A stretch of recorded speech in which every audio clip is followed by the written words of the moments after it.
Good morning, good morning, good morning. Good morning to Instagram, good morning to YouTube. This is a live episode of Every Second Counts podcast.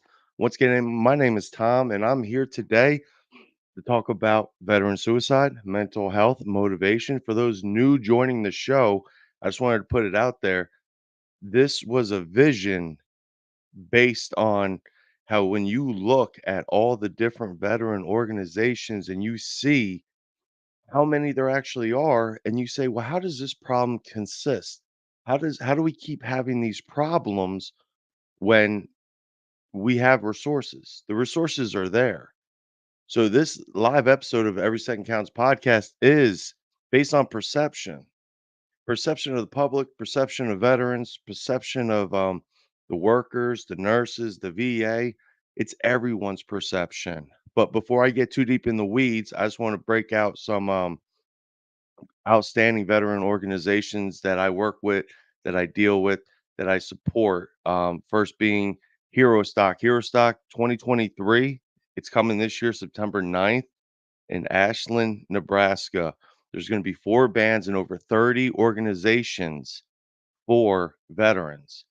Four veteran bands. Hero Stock. It's like a Woodstock, but all for veterans, Gold Star families, first responders. So if you're gonna be in the area or you're gonna travel like I am, September 9th, Hero Stock. For more information, go to www.herostock.org or reach out to Jason Steiner, the CEO and founder of Hero Stock. You can find him on Instagram or Facebook.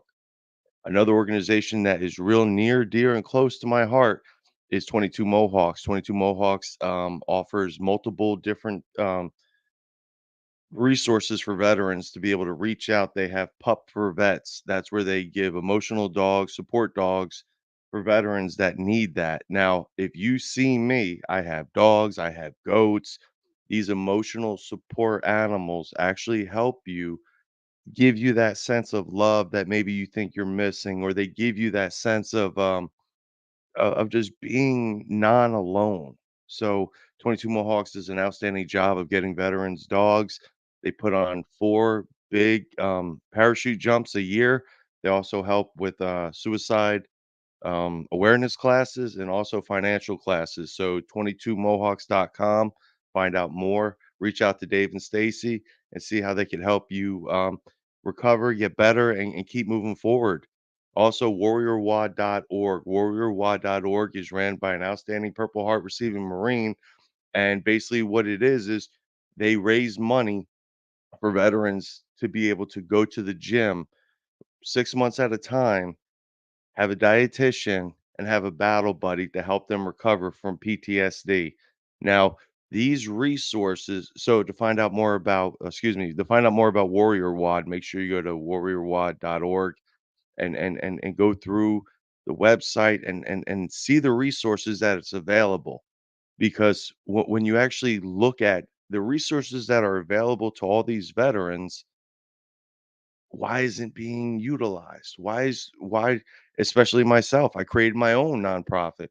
All these nonprofits and organizations here for veterans, and then we wonder, well, what's going on? My only difference is it's the perception.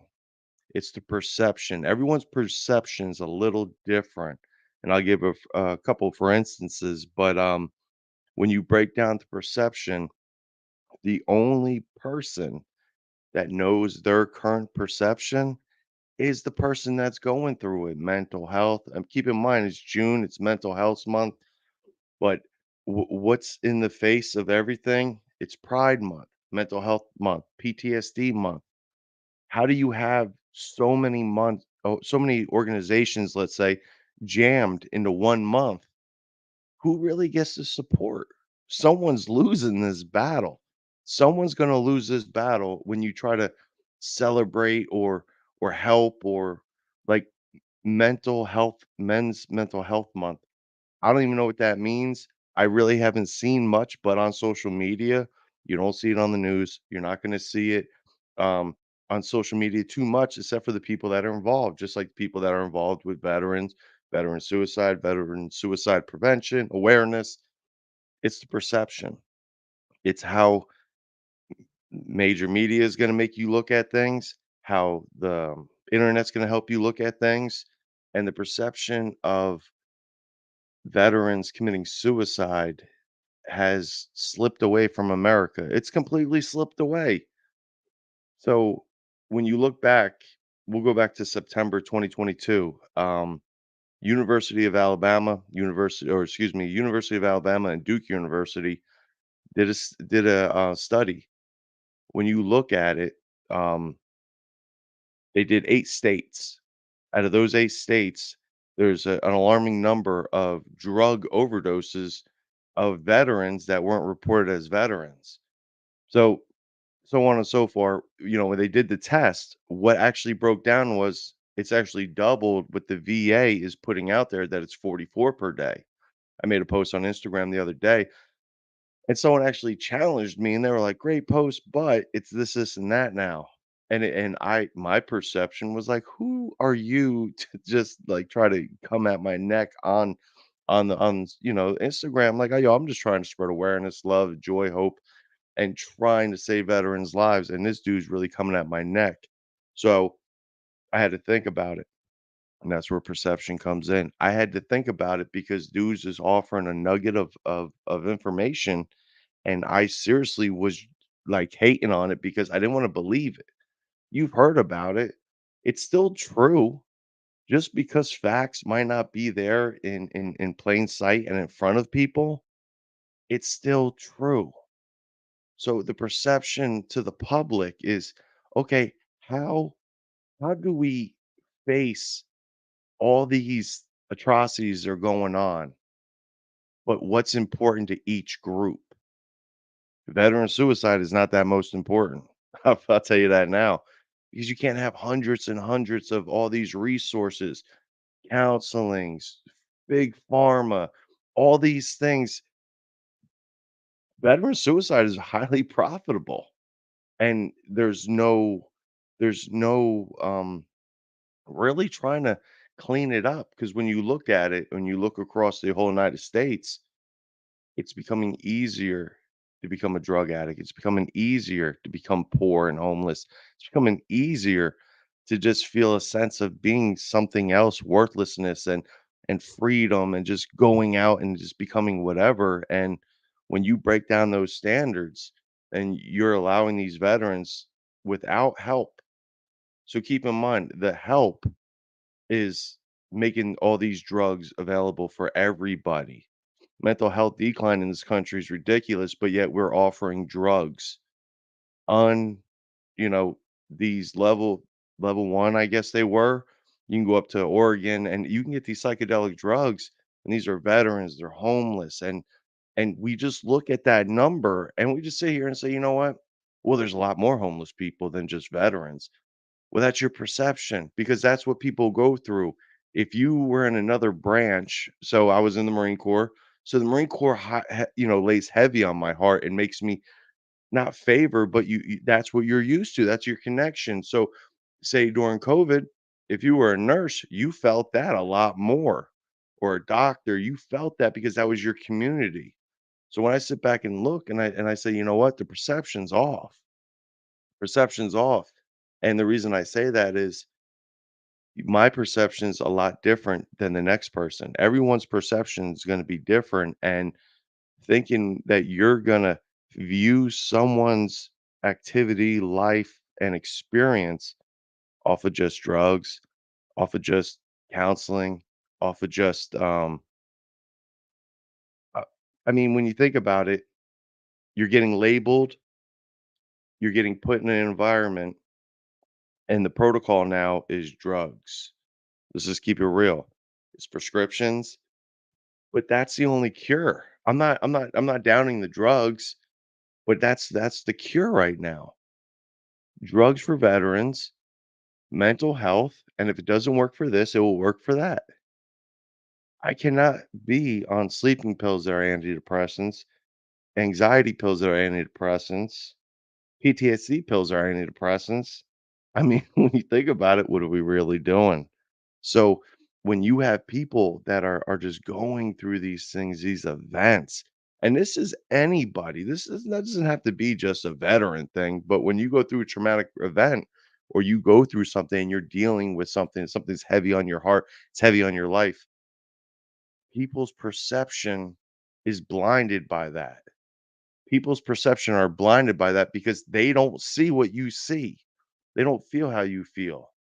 So, my biggest flaw, one of my biggest flaws, there's many, but is my reaction when I give a gift, when I do something that I feel special, when I do something that I think is good and I don't get the reaction that I was hoping for. Maybe it's a birthday present, maybe it's an anniversary gift, maybe it's a celebration of some sort, and I do something out of the ordinary, or I try to do something for the kids, or but in my idea, I'm waiting for the jumping up and down, I'm waiting for the excitement, I'm waiting for this, but when it doesn't unfold, it hurts me deep down. Let's just say, relax. I'm just saying, that perception, you see it differently than me, just how I would see another situation differently than someone else.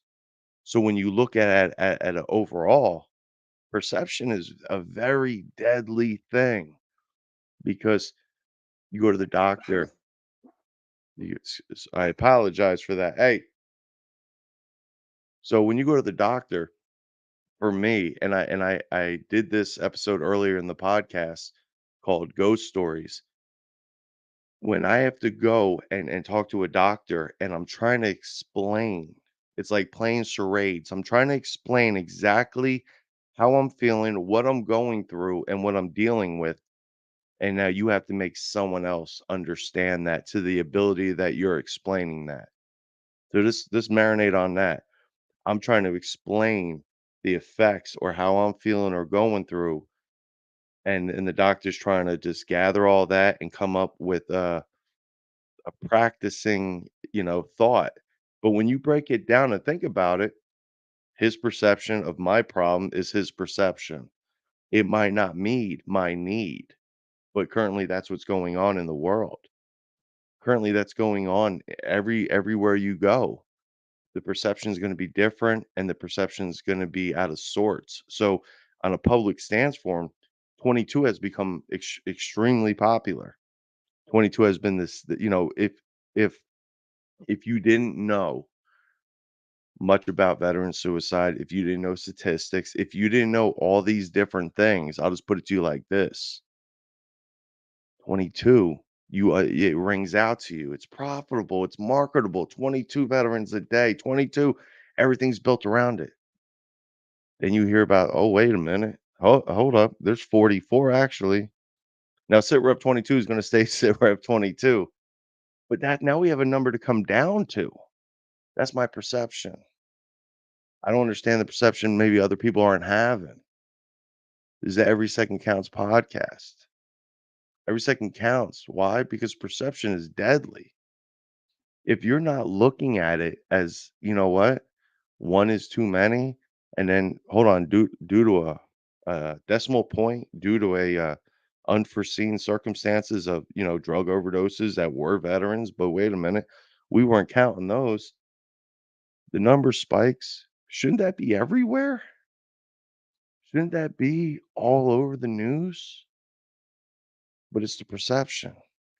Who wants to talk about the problem? Who wants to talk about the problem? Maybe we'll do another war. Maybe we'll do another thing. Now we're formatting our minds to forget the problem, but there's more resources. How can we help more people? And I feel that the perception of the whole environment is wrong. And in my perception of veteran suicide, of this movement of nonprofits and doing all this changed once I retired from the Marine Corps. Once I got out of the military, I wasn't one, and I've said this before, and if you know me, I didn't wear the garb. I didn't wear the USMC shirts. I wasn't Mr. Motivated. It was cool. I did 20 years. After a while, the bumper stickers aren't as cool, but I'll keep it real. That relationship, those those thoughts, that team, that group you're with, that nurturing family that you're with is so paramount, and I feel that's one of the problems. You take that out, Those are people you worked with. I think veterans saving veterans is the only hope we have because if if if I don't understand someone, but I've been in that environment or I've worked with them and I know them, I know people better than their families. People in the military, you find out so much about somebody and you go through the hard times, the stressed out times, the rough times, the deadly times, the killing times, the deployment times, the alone times, the happy times, the sad times. And when you build that bond, it's easy for someone to believe you, meaning I have this problem going on, I can't sleep, I can't do this, I can't do that, I'm having problems. That's that person that says, "Hey, you should go to medical." Or you should go to sick call tomorrow, or that's that person. But once a veteran gets out, what is there? What do you actually have? You have a again, this is a perception. You have a course you go through before you get out of the military. Helps you job interviews, you do a little role playing, helps you build a resume, but nothing is on the focus. You do your final physical. Final physical is always to look at how much jacked up did I get during my time? Are there any discrepancies in my record? What's really wrong with me? But that's what it comes down to. Keep in mind what I just said, that final physical is a final how am I doing now? Am I dealing with anything? Well, I've been dealing with an ankle problem since 2004. So it's 2020. It's not gonna make sense anymore. But as a veteran, you're sitting there and you're trying to answer the questions, and this is just me personally, but you're trying to answer these questions, and when you break it down and look at it, you don't wanna tell no one nothing. You go to the psych ward or you go to medical for any kind of mental health treatment, they're gonna hit you with those questions. Now, these are the same questions, while I was on recruiting duty for a while. These are the mental health questions we asked applicants before joining. These are the same questions we asked, that applicants get asked at MEPS. MEPS is the military entrance processing station that kids join the military through. They take the ASVAB there. They swear into the delayed entry program. They swear into the service when they ship, and then they leave. But these are the mental health questions we ask, and they're the same questions 18, 19, 20 years later, they're still asking me, "Have I felt different in the last 2 weeks? Do is anything less?" You know, all the questions. If you know, you know. But it doesn't that's not gonna I'm not gonna just dissolve that information to you and to say, "Yeah, this is how jacked up I really am." It's far and in between because my perception, I'm gonna tell them all my problems, then they're gonna tell me what's really wrong with me, and that's a black eye. You're gonna hear more and more stories, and as you know, time comes out, because I believe we have a tidal wave coming. We just finished a 20-year war, and the way the country's reacting to it, and I'm just gonna keep it real, it's not like we didn't have people there for 20 years. I I I joined the Marine Corps in I went to boot camp February 2001. So I was already stationed by 9/11. The whole time I was in the Marine Corps, we were at war. So just imagine all these combat vets, all these deployments. There's people that did 10 plus deployments, and then they get their 2 weeks on how to do a resume. They get their time, and then they get sent off to the world. So what do you do when you get back? It's the perception. My perception is always like, "Well, I did this. This should happen." When you fall out of it, when you come out, you're thinking things are gonna be different, but it's the perception. It's how it's always been when people got out. So it's hard for a veteran to get mad or angry because it's just the way the times have been. So I think when you don't rely or relate to it as good as you can, it causes a lot of disruption in the whole plan of a veteran getting out. So why do I talk about perception so much? Because 22 to 44 is a big number. That's 44 people a day. That's just only veterans. on top of the civilians, first responders, everyone that's going through mental health. That's people disappearing a day. That's more than COVID. That's more than, and I don't know, I'm not saying facts, but when you think about it, if it was 22, it was one every hour, less than an hour. So when you just look at 44, just imagine that number. And I don't do public math, but I'm just saying, you look at that number, that's a couple an hour. And then that's just veterans. We're not even talking about regular people, normal civilians. So what does it take? How much more blood do people need to see until we react to a situation that's out of control? Why is it so secretive? Why is there a number that no one knows about? Go ahead and Google it. I dare you. Try to use hashtags. Anything with prevention, veteran prevention, addiction, anything with hashtags, anything with veteran suicide, anything. Look at the numbers of the hashtags, man. It's not up there.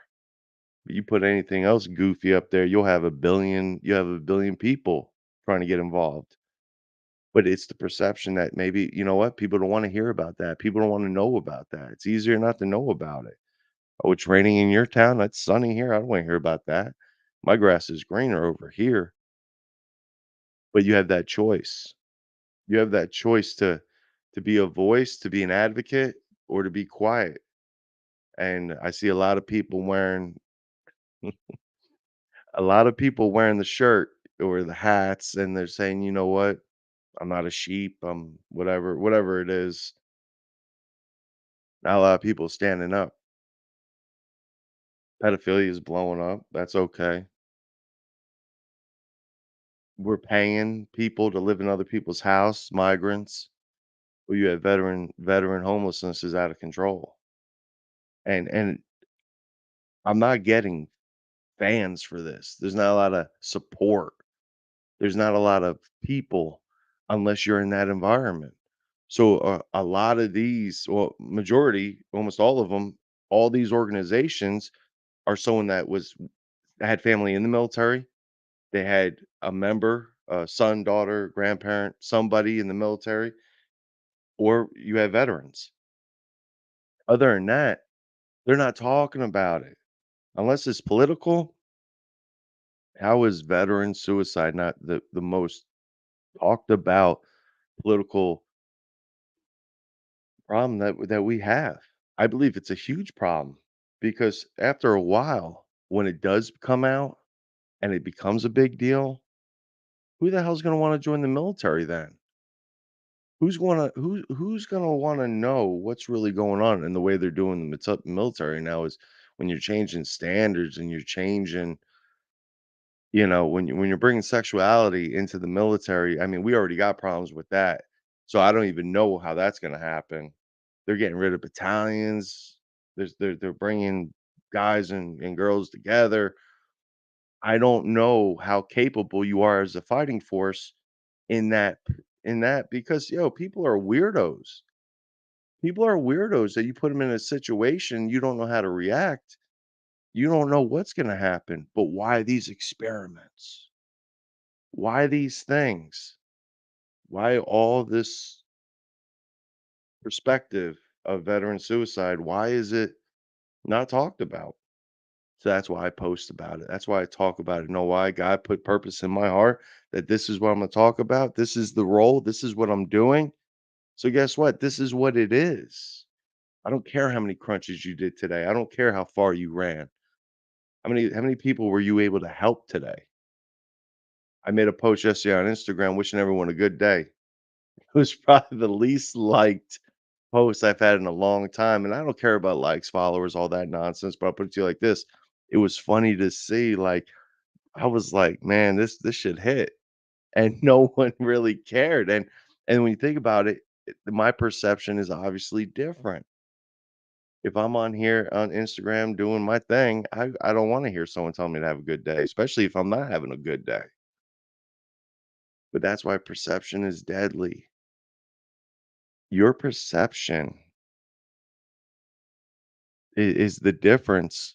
between a good and a bad situation. Your perception is different on how I might view something and you view something, you say something, and my reaction might be completely different. So, I'll give you a for instance, I could be talking with someone and they could have a view, their point of view on the subject, and they can say something about that subject, but it could cut me so hard and they don't get it, they won't know it, they don't see it. But for me, it cuts hard, it's real, and then I might be quiet about it. And I'm just thinking about it, and my mind's just overthinking it, going over, anxiety's shooting up, and the whole time they're sitting there smiling happy because they said what they had to say and they moved on.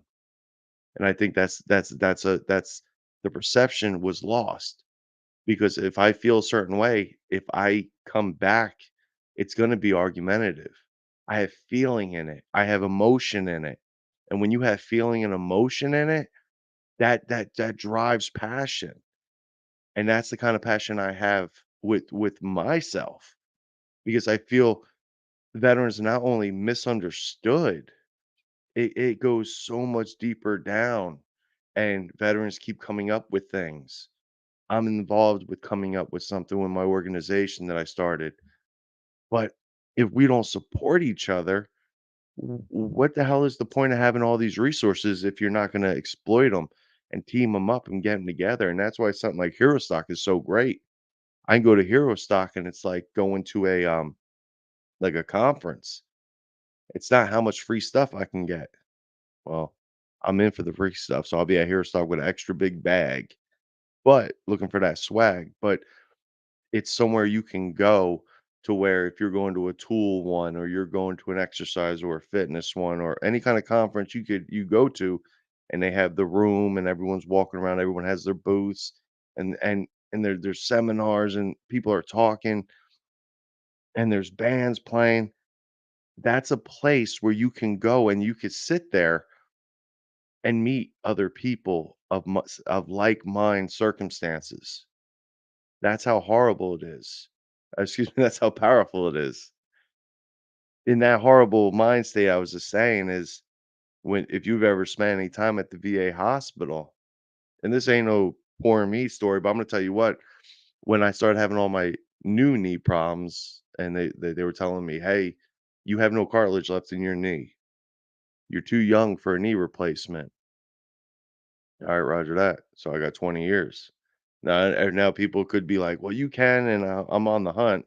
But I tell you what, when that started happening, I had to go to the VA a lot more, and the VA down in Little Rock is, the big hospital here in Arkansas, and when you are there, I was the youngest person by at least 40 years, and this is something the public don't really see. There's Vietnam vets there, there's Korean vets there, and they're all in the wheelchairs, and they're there, and they're still receiving the care, but until you're there, until you see it, you don't get it. Your perception is different. So, the point of all this is this: if you don't get outside your box, your perception is gonna be locked. Your perception is gonna be locked into how you see things, your routine, your daily schedule. Your perception is stated. You scheduled your things out. "What's up, brother? I see you, Eric." But the perception is just it's maxed out. So, we have to dig in, and you have to start these relationships. I say relationships with veterans because I could see some nonsense because I post a lot about veteran suicide and I get a lot of comments about, hey, I hope you're doing okay. And I appreciate it, but a lot of the time I get angry. I get so pissed off because people are checking on me, but I'm just trying to exploit veteran suicide. I'm trying to put it out there on the map. I'm trying to get people so invested that they see it, that they reach out to someone, that they talk to a veteran they know, and they reach out and they contact Care and Love. That says sit rep 22. Contact Care and Love. You got to make contact with them. Show them that you care. Talk to them. Get in that conversation with them, and then love them and just keep listening and building that relationship. But if you are not in the realm or you have never lived that position or been in that lifestyle, you cannot give that advice to that person because from my experience, they're not going to listen because your reaction is not going to be the reaction they needed or the reaction that I get. So having those veterans saving veterans is the biggest thing and is the biggest key because if you're like me, veterans, I don't like other veterans. I don't like dealing with people. It's very crushing, but when your heart's in it, it doesn't matter. It doesn't have to matter. As long as you have passion, love, and you just care, it doesn't matter, what your thoughts are. As long as you're trying to help someone, that's all that really matters. So I'm gonna put this story out there real quick, and I'm gonna bang out. But for everyone that enjoying this Every Second Counts live podcast, please shoot me a message, and I want to continue doing these live more. Currently, I'm on YouTube Live, I'm on Instagram Live, and I felt the most pressure to be the most uncomfortable I could be is doing this live. And if you're watching it live, you can check out the Every Second Counts podcast shirt. You can see the Hero Stock hat. But the story I want to tell is it's a personal story. It happened last week, and I just wanted to put it out there to show you where I'm at in life. And it's a very vulnerable story, and your perception could change a little. But so check this out. Last week, I even put it on Instagram, on Facebook. I was going to the Mid-State Mile. Mid-State Mile. I heard about this a couple years ago. If you're a fan of the 37 podcast, you're a fan of Chad Wright. You could probably got into it and saw it on that scale. But when I ran the 3 to 750K, I had the opportunity to meet Becca Jones and John that they run. Excuse me. They run the Mid-State Mile. So Becca reached out to me and we were talking about maybe coming up with something. And I was like, you know what? I'm gonna go out there and I want to see what they're dealing with. They have a beautiful course out there, amazing ultra marathon course, and they have multiple courses, but I just wanted to put it out there. Let me just get into the story. So I said, I'm gonna come out there. I want to meet everyone and whatever, whatever. So I drove all the way to Nashville, got a hotel room, drove to the house where the race was at. Now, as I walked up to the race, and if you're unfamiliar with these ultra marathon races, they're not your hometown 5K. It's it's very less is more and rural is better and you're dealing with backyard race type situations and the environment and community is incredible unless you're me. Because when I rolled up to that chumpy boy, there was no one, everyone was intense and they had chairs and I felt great about going until I was on the scene. Once I walked up to the race, I just overflowed with emotion of freaking scaredness and my anxiety was out of control and I just locked myself in a position and just stood there. And it happened for the next day. It's just people were around and just trying to have normal conversations and "What's up, brother?" And, I'll just put it to you like this, it it wasn't until I was there that I understood how bad my isolation of living where I'm at has put me. I live in a town of 2,000 people now. I'm from Jersey, I'm from the Northeast, I'm from with people. But when you take yourself out of that environment, I'll tell you what, once I was around more than 10 people I was sweating uncontrollably. I couldn't think normally to come up with a conversation. I couldn't think, What kind of conversation can I have? What's a good topic?" Nothing they will say. The whole time my mind's racing, people are there, and I'm feeling like a creeper. But that's the situation I put myself in, and the perception I talk about is this, that everyone else, I was just there, I was a guest, I was there. As I'm there, I was freaking out the whole time, and I loved being there, I loved seeing the people, it was an amazing race, um, but when you put yourself in that position, I'm gonna tell you straight up, it scared me, it freaked me out, And I had my pills. Everyone's always like, "Were you on your meds?" Yes, I was on my meds, but it doesn't matter. It doesn't matter when you're sweating and you're nervous and it's hot and you're meeting people you don't know.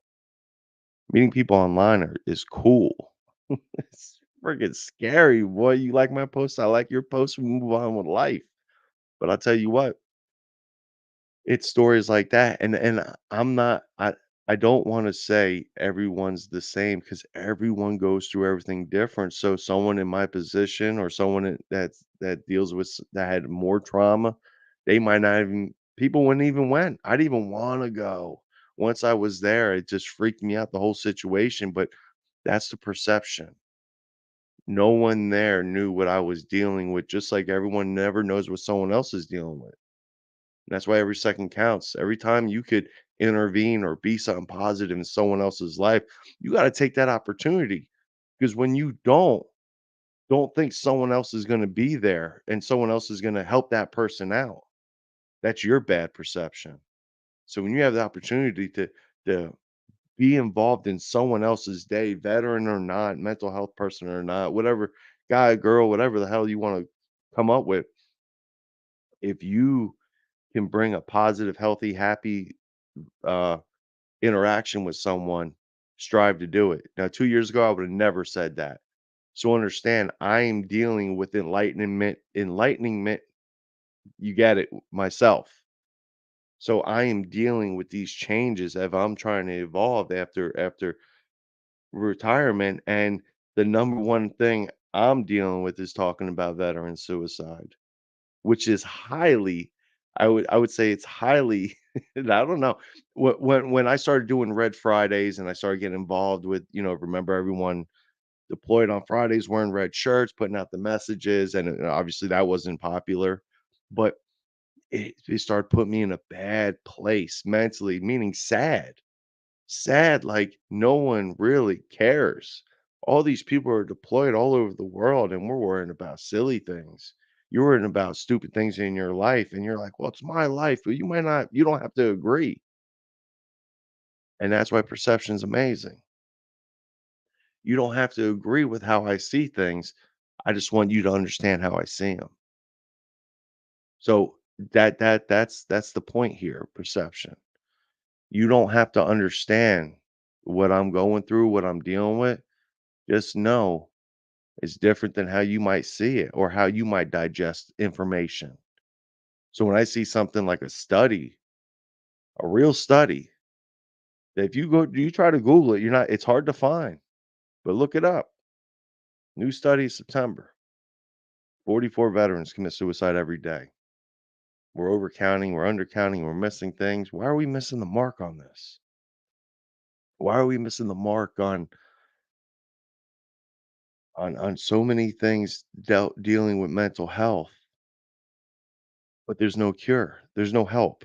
But that's for another episode. So keep in mind, veterans, if you're out there, make sure if you're going to Hero Stock, it's free. Veterans, active duty, Gold Star families, come out and support. I'm gonna be there. I'm gonna go in to see the bands, and I don't have the the thought process yet of going to Hero Stock, but it's gonna be a lot different. I feel because I'm going to see a bunch of degenerates like myself, so I feel happy about that, right? So, real quick, make sure you check out 22mohawks.com. Make sure you go to www.warriorwad.org or you check out herostock.org and find out more about these outstanding veteran organizations. And there's a lot more, and I'm gonna have more guests. It's just been a lot. We had to drive up, do the tour of the college with my daughter. There's just so much going on, and I'm extremely a weirdo with doing all this stuff. I want to do it, but it's hard to put the message out there because the perception of the message I'm trying to put out always gets lost in context. So thank you for everyone joining me. Keep in mind every second counts. If you know a veteran, make sure you reach out to them, and you're not reaching out to them to see how they're doing. You're reaching out to them to build a relationship. Because if you're only reaching out to say, "Hey, how you doing?" guess what you're doing? You're only checking in on them, and then that could be a lost conversation because you only checked in with on them. So keep it current, keep it multiple, keep it moving. Um, Stay busy with it. Contact, care, love. Hope everyone has an outstanding Sunday. This has been Every Second Counts podcast. Thank you for joining me. If you liked it, like it, share, and make sure a veteran has the opportunity to hear it. Hope everyone has an outstanding Sunday. Get busy. Now, once I figure this out.